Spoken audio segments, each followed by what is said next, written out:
Estamos en comunicación, como decía, con Jorge Colina, que analizan todos estos datos y tienen una idea de hacia dónde está yendo la dinámica laboral argentina por estos tiempos. Colina, ¿cómo le va? Gustavo Gravia y el resto del equipo los saludan de Radio con Vos.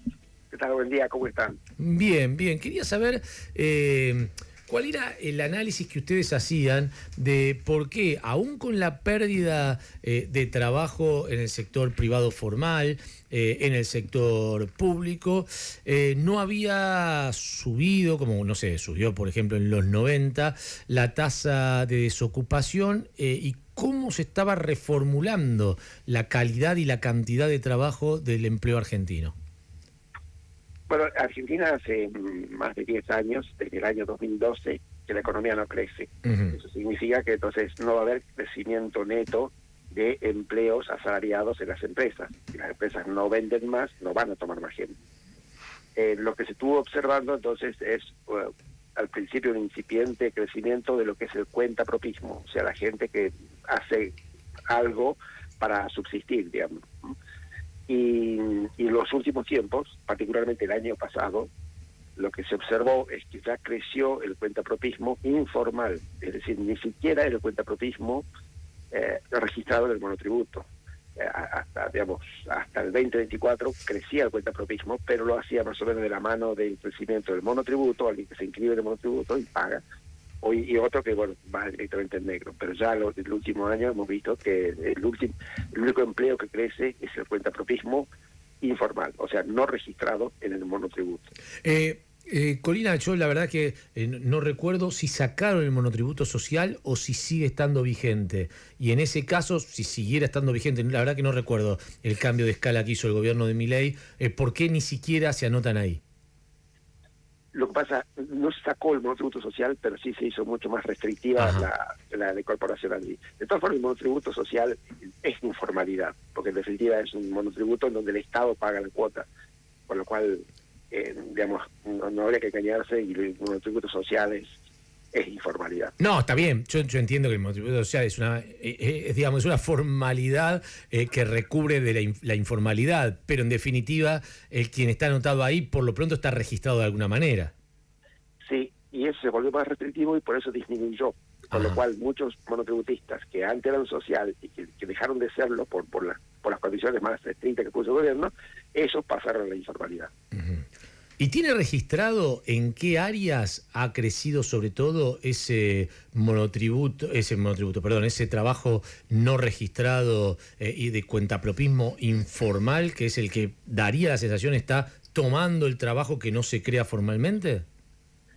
Y surge que es comercio y servicios, con lo cual es fundamentalmente el tema, acá es donde entran las apps. Una persona cuando pierde el trabajo, lo primero que tiene que hacer es buscar algún ingreso que sea transitorio, para ir tirando, y bueno, y ahí es cuando entra la app, ya sea una persona usando o alquilando un auto para transportar gente, con las famosas apps que todos conocemos, o bien con la bicicleta, llevan comida para la gente, toman pedidos, y hasta incluso muchas veces la gente hace cosas en la casa, las mujeres muchas veces cocinan o cosen o hacen cositas que después las venden por las redes. Entonces, este nuevo fenómeno de las apps hace que las personas fácilmente puedan autoemplearse. Y de ahí es que la tasa de desempleo termina siendo muy baja cuando la gente manifiesta tener problemas de trabajo. Y en esas apps, no sé, las nombres porque son las más populares, aquello, Uber, Rappi, Pedido Ya, ¿usted verificó el crecimiento de trabajadores en esas áreas? Bueno, no, porque la encuesta de hogares del INDEC todavía no los capta.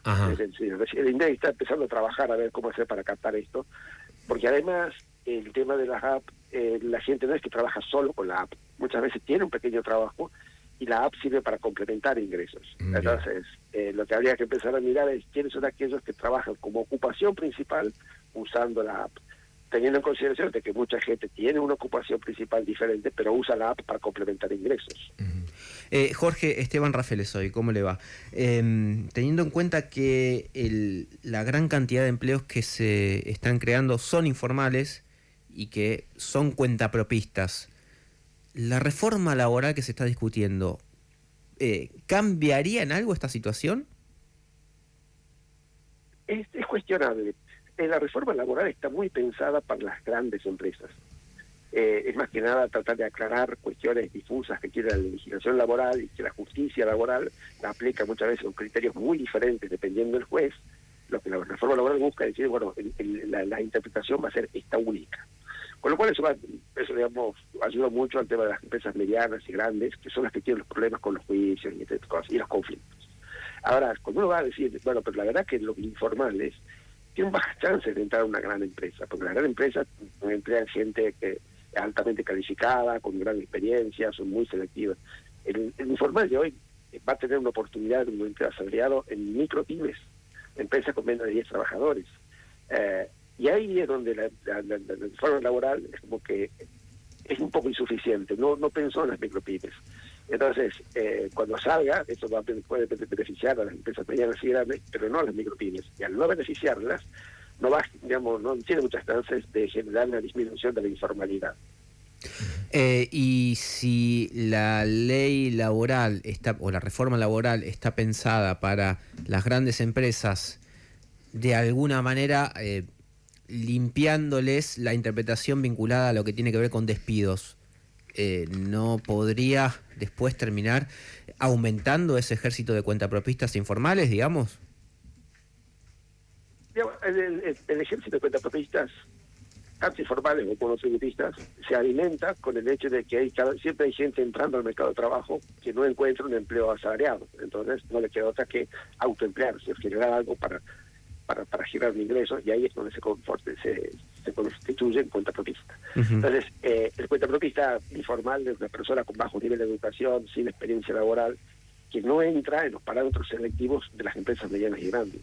Por eso, en definitiva, podemos llegar a ver que las empresas medianas y grandes generan empleo, gente con buen nivel de educación y calificaciones consiguen empresas, y por el otro lado, por el otro canal, por la colectora, siguen aumentando los cuentapropistas informales, que son las gentes de menores niveles de educación, que podrían entrar a trabajar como asalariados en blanco, pero en micropymes. Como la reforma no da mucho para las micropymes, entonces ahí dice... ¿Qué es una micropyme, perdón? Sí. ¿Una micropyme qué sería? ¿Cuántos empleados? Una empresa menos de 10 trabajadores. Menos de 10. Porque la última reforma, la de la ley bases, incorporó la posibilidad de que haya hasta 5 monotributistas, digamos, como independientes, asociados, no me acuerdo cuál era la figura, pero un empresario puede anotarse como monotributista y tener a su vez 5 monotributistas sin que eso sea una relación de dependencia. Claro, o sea, se llaman los trabajadores colaboradores. Esto es el caso ejemplo cuando usted contrata un pintor en su casa, sí. y llega generalmente la persona que usted contrató con 4 ayudantes.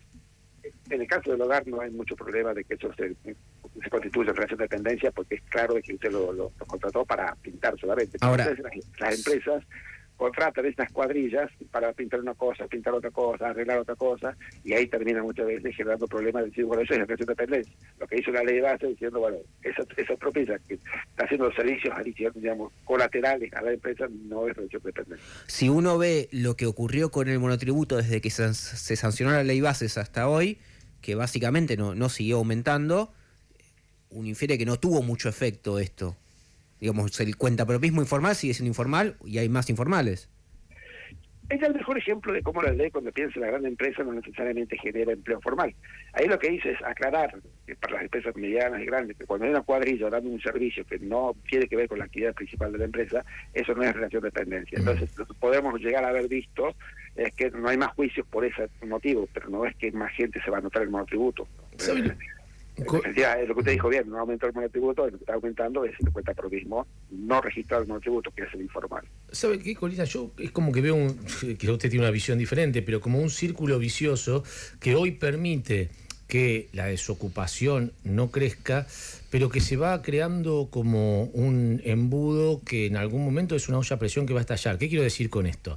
En los 90, el que era despedido no tenía la posibilidad del cuentapropismo informal desde una app, supongamos, de auto que llevaba o traía, o hacer de delivery, pero ponía, la imagen era el parripollo, la cancha de pádel, pero claro, se pusieron tantos que en definitiva terminaron perdiendo todos. En este caso, uno supone que ese embudo, si no se crea trabajo formal se va a producir de la misma manera. Digo, cada vez más trabajadores ingresando a ese cuentapropismo informal, a mayor cantidad de oferta, para la misma demanda, van a caer esos salarios o ese dinero que alguien hace por el cuentapropismo informal, y la situación va a estar al límite nuevamente del estallido. ¿Cómo ve esa dinámica y cómo se puede revertir?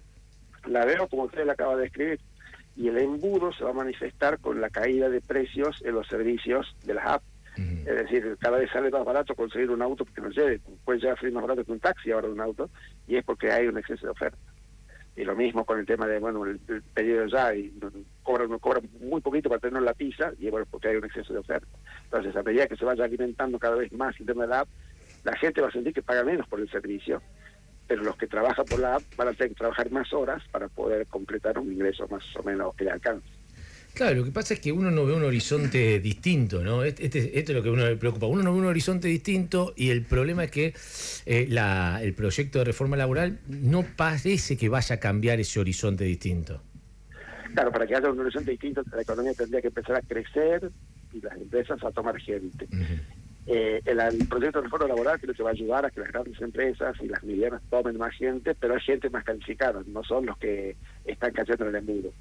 Para que el embudo, mitigar el embudo, tenemos que generar que las micropymes generen empleo formal. Y ahí es donde es una pata que le está faltando. Está bien, pero y en ese círculo vicioso del que estamos hablando, si lo que crece es el cuentapropismo informal, el Estado recauda menos impuestos, porque el que trabaja informalmente obviamente no paga ni siquiera la categoría más baja de monotributo, con lo cual tiene menos recaudación para generar alguna política de inserción laboral. Bueno, es más grave incluso el problema, porque la política social se desvió tratando de beneficiar siempre al informal, pensando que el informal es más vulnerable, y hoy por hoy está siendo más conveniente desde el punto de vista de los beneficios que da la seguridad social ser informal que ser formal. Es decir, le pongo un ejemplo, un cuentapropista que paga el monotributo, si llega a cobrar la asignación por hijo, le van a pagar 60.000 pesos. Ahora, un informal que no paga el monotributo, le pagan la asignación universal por hijo, que es el doble, 120, más una tarjeta alimentaria de 60 más, 180, y si tiene un hijo menor de 3 años, le dan 40.000 pesos más, cobra 220.000.